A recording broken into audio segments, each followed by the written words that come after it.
Now, NATO, you know, them, NATO.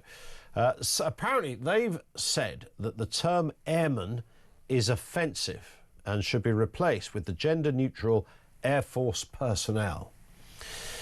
This is the Alliance's new language guide aiming to tackle unconscious bias, warning that gendered terms are outdated and may alienate women and minorities. According to the Telegraph, words like serviceman, guardsman and my guys are being replaced with serviceman, service member, guard and team. Let's speak with Andrew Fox, a defence expert, former major in the Parachute Regiment as well. Afternoon to you, Andrew. I expected to find you weeping as I was just reading that list out again of stuff you're not allowed to say. Look, we all want to welcome people from all sorts of backgrounds. I'm sure in your military career you worked alongside people from all over the place in different ways. But nonetheless, it does make you stand up and your jaw drop when you hear someone saying, no, we've got to get rid of the term airman because it might be offensive. Well, I'm sad to say I'm fully immersed in this, having been a Ministry of Defence civil servant for 2 years after my time in the Army. And this is unfortunately already riddled within the British Ministry of Defence. We have already got rid of airmen from the Royal Air Force. Aviator is the preferred term, even though a lot of those people are ground crew and therefore by definition not aviators. Yeah. So this is nothing new, unfortunately, and really it does show a quite terrifying lack of priority when you have Russia probing NATO's eastern borders and our troops potentially being put into harm's way. Frankly, we have bigger things to worry about than pronouns. Yeah, I think we sent a couple of jets over to Poland, didn't we, in the last 48 hours? I doubt that before anyone jumped in them, there was a debate about the terminology used in order to appoint the pilot and assistants and all the rest of it. I mean, it beggars belief, really, doesn't it, Andrew, in the sense that you can only imagine Putin listening to these kind of conversations and thinking, you know, that either the West in general, I mean, he obviously doesn't rate the West very much by definition, certainly doesn't rate us very much, but this would just be a huge joke. It makes us look like a bit of a laughingstock. It does, and it's incredibly infantilizing to think that you couldn't do your job just because it has the word man in the title. Yeah. You know, I know officers in both the Guards and the Rifles regiments who have female soldiers who are known as riflemen or guardsmen, and they're incredibly proud to wear those long-standing and storied ranks that have been covered in glory throughout the British Army's, you know, hundreds of years of history, and the idea that this should bend to political whims is very silly and trivial. Well, I was going to ask you, yeah, on that point, because many people might say, well, you know, what's wrong with airmen? But there might be some women who go, well, because I'm not a man, so can we not have airwoman or something else?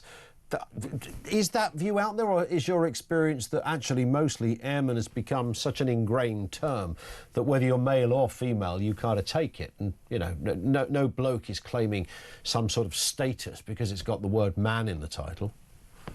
Well, quite. And actually, I think if they did go for airwoman or guardswoman, I wouldn't really have an issue, because that would just be flexing to the person who was holding the job title. But to blanketly remove everything strikes me as a particularly, you know, there's just no need for it, quite frankly. I would imagine as well. I don't know what the percentages are in terms of male to female, the ratio of, you know, people who literally pilot fighter jets and the like, but I would take a guess that it's still hugely male dominated. So to lose the title to appease some kind of odd, bizarre, progressive diktat from some nameless bod that wouldn't know one end of a rifle from another, let alone an aircraft, then does seem a little bit bizarre.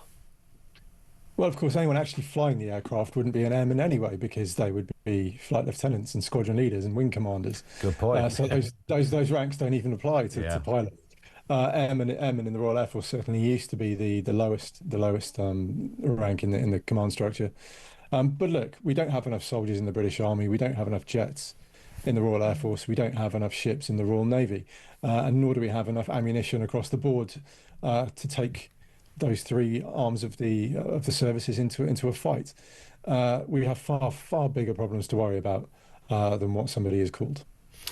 And I'm bound to also get your view on this, Andrew, while you are with us, as a man hugely respected and incredible military career that you had. On the recent story in the last 24 hours or so, Keir Starmer recognising Palestine as a state, that's going to be his direction of travel.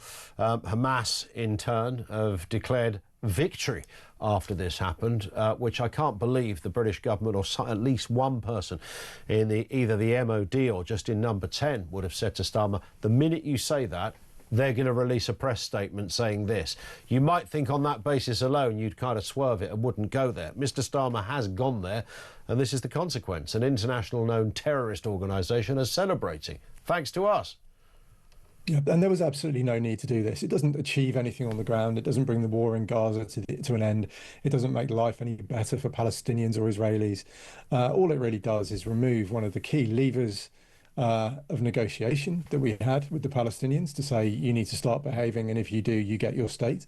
Instead, we've said all you need to do now is escalate violence, provoke a response from Israel, and then we'll just give you whatever you want. And so Hamas, quite rightly, from their perspective, would have been cheering last night.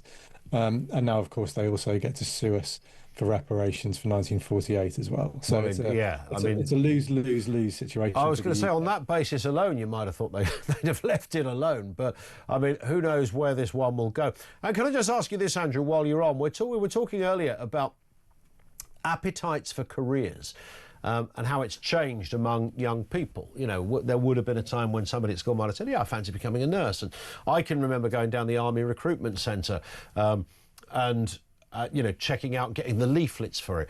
My friend wanted to be in the RAF, and he achieved that. But the swine became a Red Arrow pilot as well, so he never had a trouble on a night out in a bar, but that's a whole other story. But the bottom line is that there is a sense that when it comes to young people joining the military, it doesn't have quite the same attraction that it used to have. What would you say to young people who've maybe thought about it and then again thought maybe not? Well, is there still an attraction to this incredibly important and very proud job?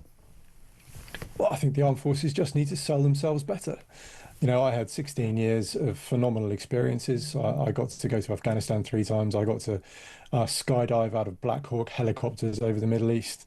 I got to fly the Atlantic in C-17 aircrafts. You know, it was a remarkable career that took me to every continent in the world, bar South America. And I had the privilege of working with British soldiers who are simply the best of us. And they were an honour and a privilege to lead. The finest part of it was seeing people join, you know, as kind of the raw clay, and seeing them turn into people who were living these incredible careers and lives and really giving something to the country that frankly you can't put a price on. Yeah, indeed, spot on. Great to hear that from you as well. Andrew, thank you, sir, for being on with us. Defence expert, former major in the Parachute Regiment, 16 years.